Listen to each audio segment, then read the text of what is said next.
ቢባል ማን ያምናል?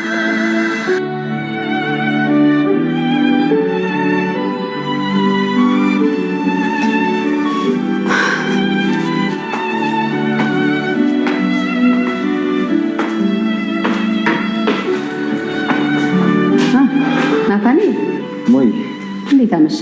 እንዴት ነሽ? ሰላም ነው አለ ኤቢ አንተ ክፍል ነው አይደል የቆየችው? አዎ ሞይ የሆነ ነገር ልጠይቅህ መጣ። አይናችን እያየ ተቀየረች አይደል? አዎ እየተቀየረች ነው። በተለይ ደግሞ ልጁ ሞቷል ከተባለች በኋላ በቃ ቆም ብላ ማሰብ እየጀመረች። ውበትን እኮ የሚያወጣው ጸባይ ነው። ታዲያ እንዴት ነው ውበቷ አልወጣብህም? አዎ ሞይ እንዴ ኤቢ እኮ ድሮም ቆንጆ ናት። እናንተ ምን እያሰብክ ነው? ያው አባቱ እኮ ከኛ ጋር መዛመድ ይፈልጋል።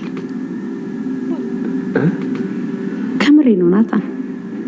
ያው ከዳጣ ጋር ምንም አይነት ግንኙነት የለኝም ብለኸኛል። ኤቢዬ ስትመረቅ ምን እያሰብክ ነው? ናታን አትፍራኝ። እኔ ማወቅ የምፈልገው እውነቱን ብቻ ነው። ከኤቢ ጋር መጋባት ትፈልጋለህ አትፈልግም? ያው እሷ እንደምትወድ አውቃለሁ። አንተም ብትሆን ከእሷ ጋር ረጅም ጊዜ አሳልፈሃል። ቆይ ምንድን ነው የምታስበው?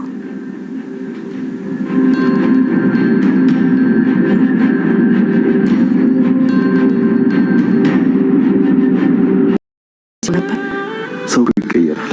አንድ ያልሽው ማንነት እስከ ዘላለም አብሮሽ አይቆይም። አንቺ ራሱ ተቀይረሽ የለ እንዴ? አልተቀየርኩም። አሁን ቢሆን የድሮ ኤቢ ነኝ። ምን ማለት ነው ተቀይረሻል እንጂ? ምን መሰል ያደረኩት ሰምቼ መቻለሁ። ይሄ ለውጥ ከተባለ ነው እንጂ አሁን ቢሆን የድሮ ኤቢ ነኝ። ከጠላው ጠላውክ ነው፣ ከወደድኩ ደግሞ ወደድኩ ነው። እሺ እና በቃ ስለአንተ ሲያወሩ ደስ እያለኝ ነበር። እሺ በቃ ኤቢ ሂጂ፣ ዳጣ እንዳትመጣ ሂጂ። መጣሁ። ተነስ አብረን ነው የምንሄደው። በእናትሽ ኤቢ ለምንድን ነው የምታስጨንቂኝ? በቃ ሂጂ እመጣለሁ አልኩሽ አይደል እንዴ? እሺ በቃ እኔ ሄዳለሁ። ይቅርታ ግን ደግሞ ነው እየተባልክ ነው። ይቅርታ።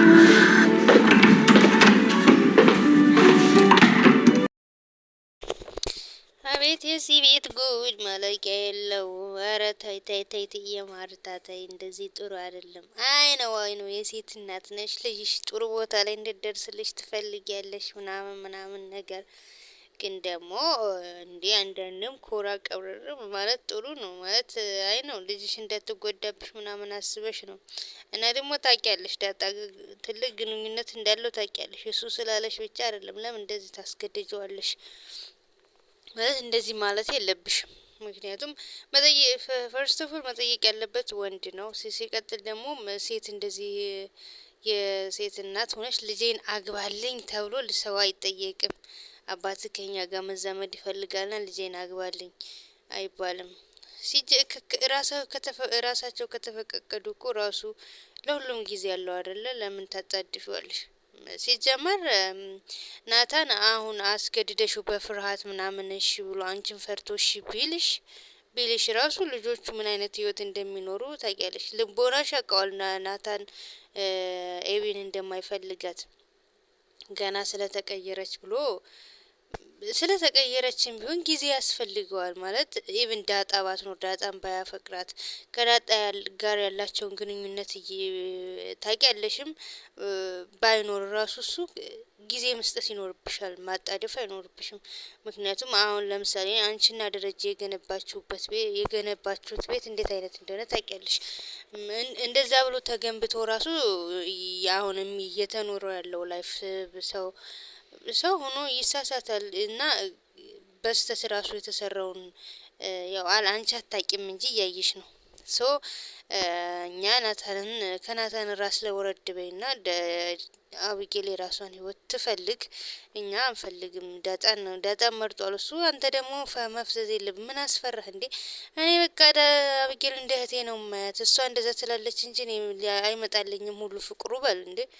እንግዲህ ከቤት ውጣ ብለው ቢያባረሩም ደግሞ የደህና ቤተሰብ ልጅ ነኝ ናህ ተብለሃል። እኛ ቤተሰቦችን ባናቅም ሲጀመር ማርታ ማለት ነው ደረጀ እንደዚህ አይነት ነገር ማውራትሽን ቢሰማ በጣም ነው የሚደብረው። ሲጀመር ያሳፍራልም።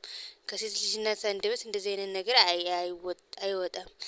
ውበቷ ተገለጠ ወይ ምናምን ለማማለል እሱን አትሞክሪ። እሱ ማማለል ከፈለገ ጊዜ ሰጥቶ ሊማልልባት ይችላል። ምክንያቱም ያው ልትቀየር ትችላለች። ምክንያቱም አሁን አንተ ገና ማን ነው ስሙ አብጌል ወደ ክላስ ሄደሽ ጥሪው ስትባል ሌላ ነገር ነው የምታስበው። እዛ የሚያወሩት አንድ ላይ ቁጭ አሉ ስትባል ሌላ ነገር ነው የምታስበው። ምን እሺ ነው እና እንግዲህ አይ ነው ድራማ እንደሆነ አውቃለሁ፣ ግን እንደዚህ መደረግ የለበትም ብዬ ባይነኝ እኔ። ገና ሄደሽ ጥሪ ስትባል ይሄ በቃ ከልጅቱ ይልቅ አሁን እናቲቱን ደስ የሚላት ከናታን ክፍል ሂጂ ስትባል ልጅቷ እሷ ያው እንግዲህ ወደዋለች። ያው በተሳሳተ መንገድም ቢሆን ያጣችሁ በጣም ትወደዋለች። ግን ደግሞ በቃ በፊት አጥፍታለች። ለዛ ጥፋቷ መማሪያ ሊሆናት ነው እንጂ የሚችለው ናታን ተመልሶ ወደ እንትናን ሊያፈቅራት አይችልም። ሲቀጥል ደግሞ ቢያፈቅራትም ድሮ ነበር የሚያፈቅራት። ማለት ፍቅርን በእርግጥ ጸባይ የሚከለክለዋል፣ ጸባይ የማይከለክለውም። ምክንያቱ አንዳንዴ ውሻተም ሆነው ራሱ ይፈቀራሉ። ሌላኛው ደግሞ እንደዛ የሆነችበት ምክንያት እሱን ለማግኘት ስትል ብዙ ነገሮችን እያደረገች ነበር።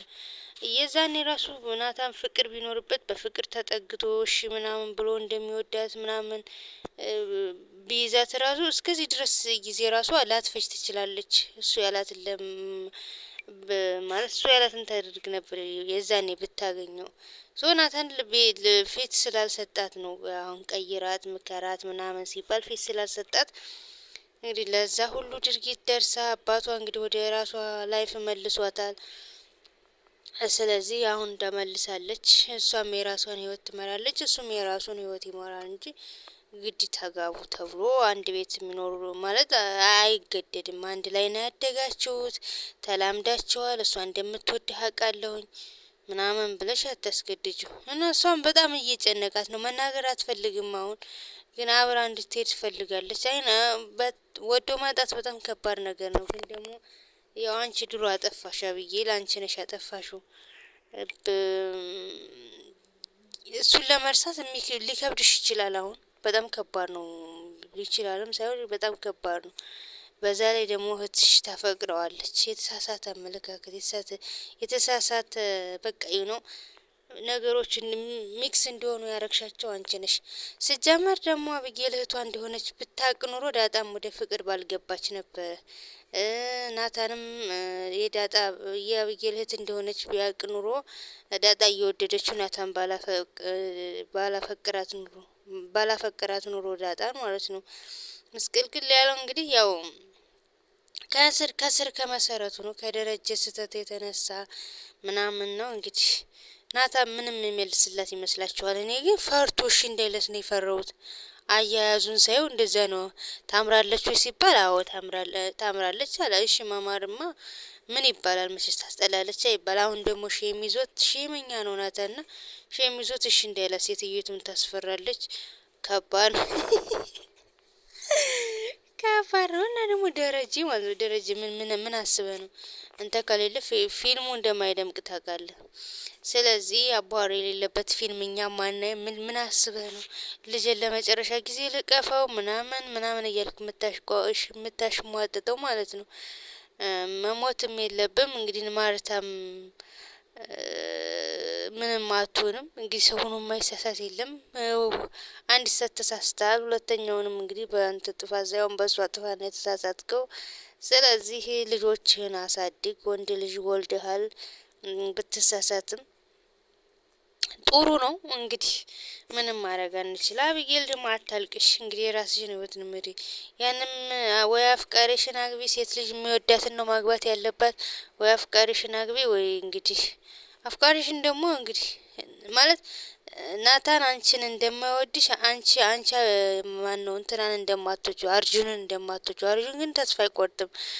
አንቺም ደግሞ በናታን ላይ ተስፋ አትቆርጭም። እህትሽ እንደምትወደው እያወቅሽ ግን ውስጥሽ እሺ አይልሽም። ብቻ ፍቅር ከባድ ነገር ነው፣ ውዝግብግብ ያለ ነገር ነውና ግዴታ የሰርግሽ ዕለት ደግሞ ቀለበት ማድረግም አይጠበቅበትም። ዳጣን ሲያማክራት አርግላት ነው ያለችው። ምክንያቱም ሁለታቸውም ስለሚተሳሰቡና ይችኛዋም በጣም እያለቀሰች ነበረ። እንግዲህ ምንም ማድረግ አይቻልም። እና ማርታም እንደው አታስገድጁ ባክሽ እንዴ እንትን ይበልበት። ደግሞ አሁን ሌላ ጣጣ ያለው ደግሞ ያቺ እንትና ተጣብሰው እዛው ቤት ወልደው ጉዱማ ያልቅ ቤት እዛው የታይፎን ስልክ ግዝተሊ ቲክቶክ ልስራ እያለችው ነው። ቀብድ ምን ትሰጭኛለሽ፣ ምን ተከፍኛለሽ እየተባባሉ ነው እንግዲህ። ቀብዱ እንትን ሆኖ ደግሞ እዛው እና በቀጣይ እንግዲህ ዳጣ እናቷን ተወቅ። የምር በጣም በዛ በግ ነገ ከነገ ወዲያ እያላችሁ አታብዙት። የምር እናቷን ተወቅ ዳጣ እና ልደቱ የሚከበር ስንት ፊልም አየን። ነገ ካላችሁ ራሱ እናንተ እዛው ውስጥ ነገ ብላችሁ እዛው ውስጥ ዛሬ አታረጉትም እንዴ? የምር ተወቅ። ምን ሊሰማት ይችላል? አገስ እንደኔ ፌንት የምበላ ነው የሚመስለኝ ዳጣ። ሲቀጥል ማርታ ስታቅ ደግሞ